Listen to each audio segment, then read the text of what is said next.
Ndabashimiye mwese mukurikira kino kiganiro. Uyu munsi tugiye kubagezaho inkuru y'umugabo witwa Julius Caesar wagambaniwe n'inshuti ziwe ndetse zikamugeza ku rupfu.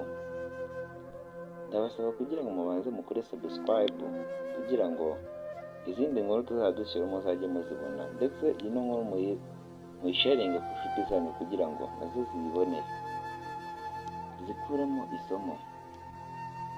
Uyu munsi tugiye kubabwira inkuru y'umugabo Caesar wari umwami wa Roma. Ubwo yari afite inshuti ziwe zitwaga Cassius, Mark Antony ndetse na Brutus na Casca.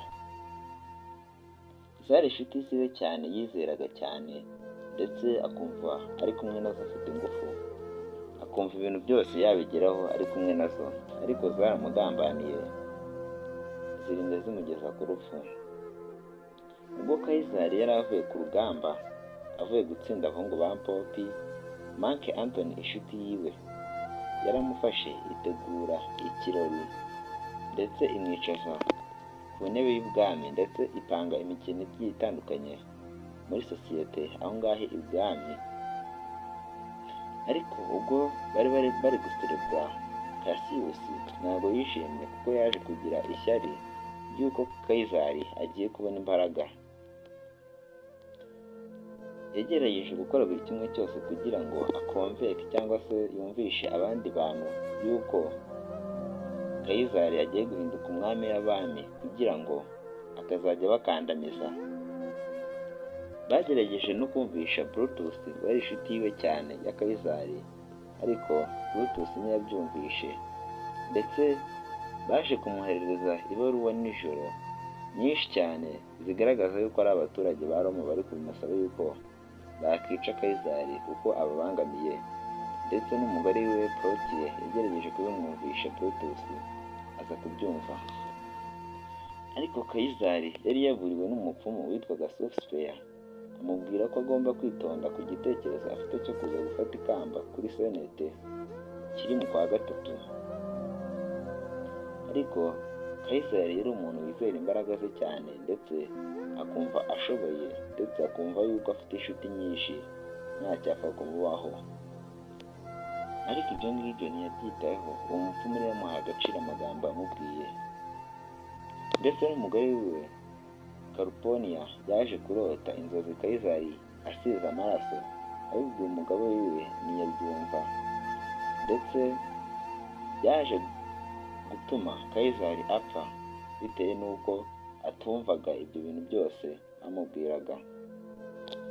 Brutus, Cassius ndetse na Casca bapanze urupfu rwa Caesar ubwo azaba agiye gufata ikamba kuri Senete.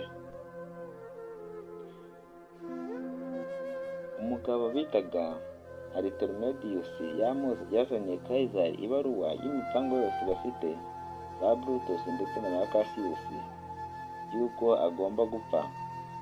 Ariko umugabo bita Casca ntabwo yatumye Caesar asoma iyo baruwa, bitewe n'uko yamunyujije muri byinshi cyane, yatuma asoma iyo baruwa, bituma agera kuri Senete gufata ikamba.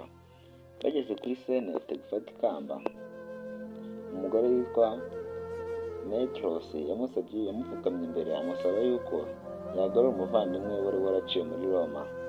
Ariko Caesar avuga yuko atazi icyatumye bamuca muri Roma, ndetse ahitamo kumwangira.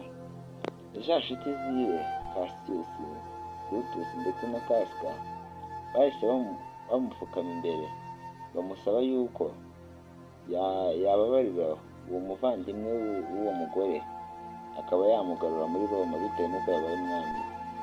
Caesar yarabyanze, ariko inshuti ziwe zafataga ibyuma zikamujombagura amacumu ndetse n'inkota paka kugeza Caesar apfuye.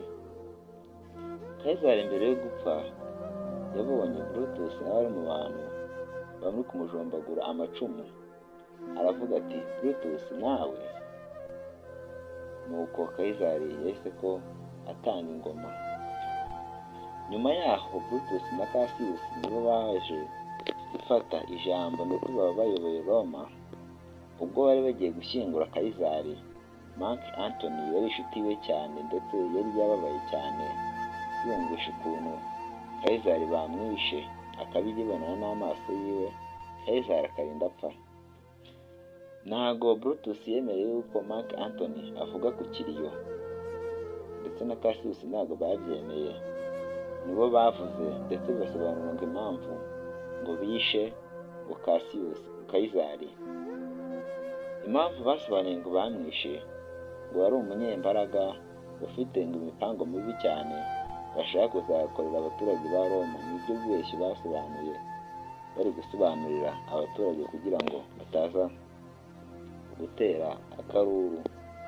Ariko Mark Antony yaje guhabwa ijambo nyuma, ndetse abanza gusaba ko yahabwa umurambo wa Kayizari akajya kuwushyingura, ariko umurambo barawumwimye. Nibwo rero yageragezaga kumvisha abaturage bose yuko Kayizari yarenganye, ndetse yari inshuti nziza, yari umuntu ushakira ibyiza abaturage ba Roma, ariko ariyo mpamvu yasabaga abaturage yuko bashobora kumufasha. Aba bantu babikoze aribo Cassius na Brutus bakirukanka bakava muri Roma. Baje kuva muri Roma bajya ku